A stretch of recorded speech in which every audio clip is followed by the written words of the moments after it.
My name is Julian Gerighty. I'm the creative director on The Crew.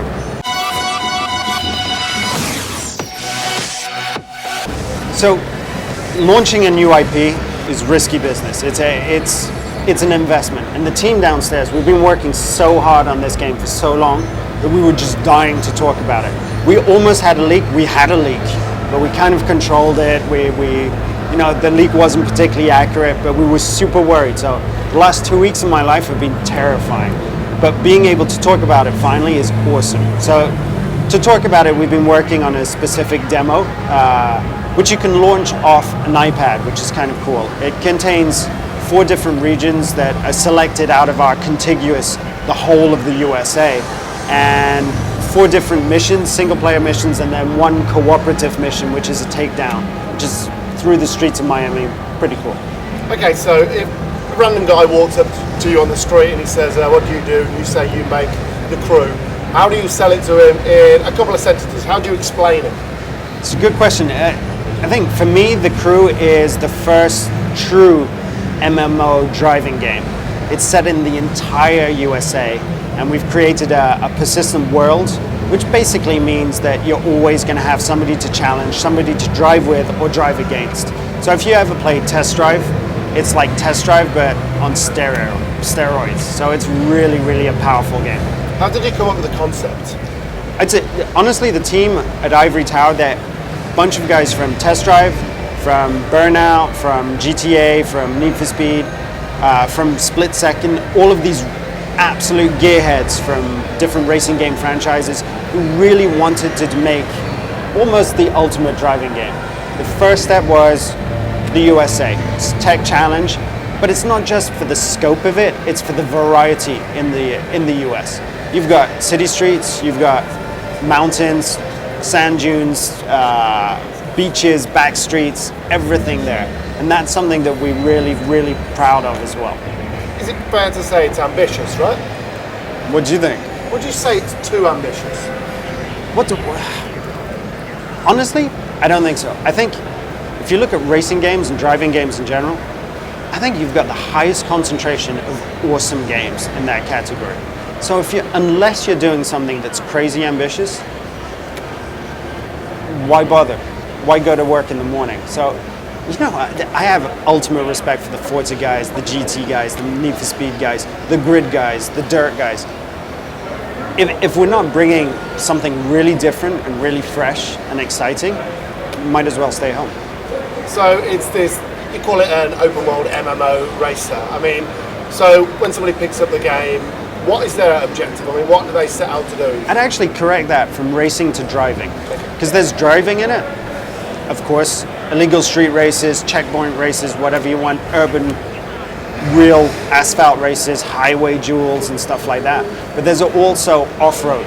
And off-road, if you play Test Drive Unlimited, there's a certain pleasure to just driving around, discovering those collectibles, discovering the little skills, which are 20-second challenges that we've scattered throughout the map. That sort of pleasure, that sort of different ambience is essential to this game. And I think people don't need to be at 90 miles per hour all the time. Having different paces in one game is a good thing. How do you encourage people to go and explore? It's a good question. We have a single story campaign, which you can play cooperatively, and that's almost the golden path. I see it more as a tutorial. And we push people to explore by making the collectibles or the skills, their icons really apparent. So you're driving down a highway, in the forest to your right, you'll see a skill appear. You know that if you do that skill, you're going to earn parts, experience, cash. You're going to want to go off-road and go and explore what's down there. So what's the main aim then when creating the title? I think 2 things really pop into my mind with that question. First thing is creating a game with as many experiences of driving as possible. It really is all the adventures of driving. That's the first thing. The second thing, create an online persistent world that's going to allow you to basically live and drive in a living, breathing world. And I think that's the one thing that this generation of consoles is going to bring to people. The last generations, HD, achievements, stuff like that, awesome. Taken for granted now. In 2-3 years, these persistent online worlds, I think, taken for granted. And if you don't have it, you'll feel kind of dead. Do you have an iPad?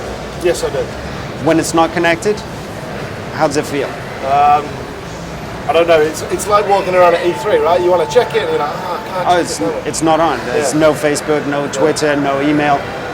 It's still cool, but it's not the same thing. Okay. So there's 14 cities, is that right? I couldn't count them, but it's over 10. Yeah.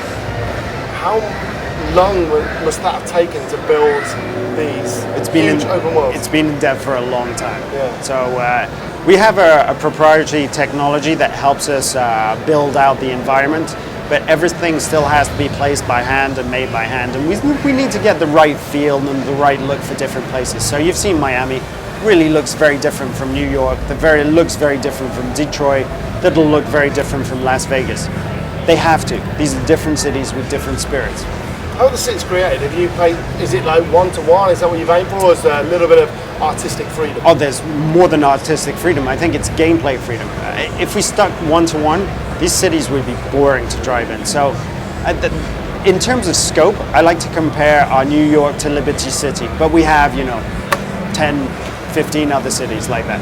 But you still have the icons, right? So if you're going down the Las Vegas Strip, you've still got all the big casinos, the Bellagio, things like that. Yeah. We're not allowed to use those brands, but we've got the Bellagio. Yeah. So have you noticed the difference? I mean, going from the first generation of consoles, I say the first generation of proper consoles like the PlayStation to the PS2, development costs, they've skyrocketed. Are you seeing the same going from PS3 to PS4? I think it's on the tail end of this generation. We've already had a bump in budgets for sure. Games like Watch Dogs, games like Assassin's Creed or The Crew, they're not cheap. They're definitely not cheap. So, whereas first cycle of Xbox 360 games, we could do games not on a budget, but with a more limited amount of money. Today's games are massive monster games, and then you get a lot for your money for £40 or whatever they retail for in the UK. So there's a lot of investment of time and talent and money there. Does that put more pressure on you? Because obviously the costs have gone up and you have to deliver, right? Talk to my producer. Yeah. I feel very little pressure, but he probably feels a lot of pressure from head office, for sure.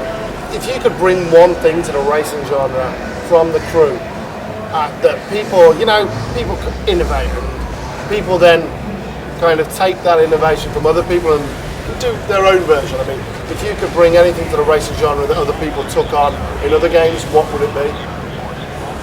It's a good question.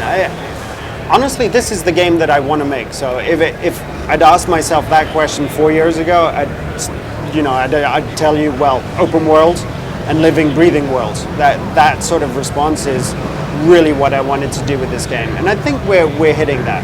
Do you think that's never been done before in the kind of scale that you're this scale, this variety? Never. This is really going to be, something very different, very fresh and fun.